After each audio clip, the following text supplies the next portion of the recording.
when narrative continues beyond the frame and the viewer. There is a natural impulse to resolve a story, to know what happened, to reach the conclusion, to close the loop and set the thing down. Much of narrative art has been built around that expectation.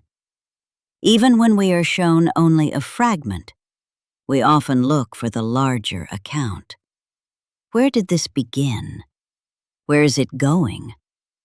What does it mean? We want the road to lead somewhere clear.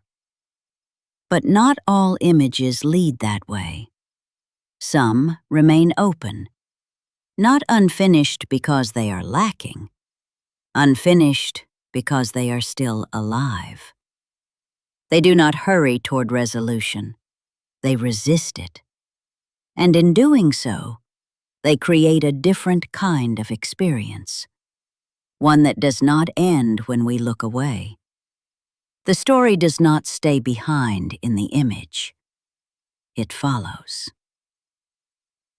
What we carry changes it. It may come back later when we are not expecting it. A face remembered in traffic. A gesture that returns during a hard conversation. A question that waits until the room is quiet enough to hear it. The image itself has not changed, but we have. What once felt like tension may become clarity. What felt certain may begin to loosen. What seemed to belong to another time may start sounding uncomfortably close to our own. This is not a failure of narrative. It may be its deepest form. The story keeps moving.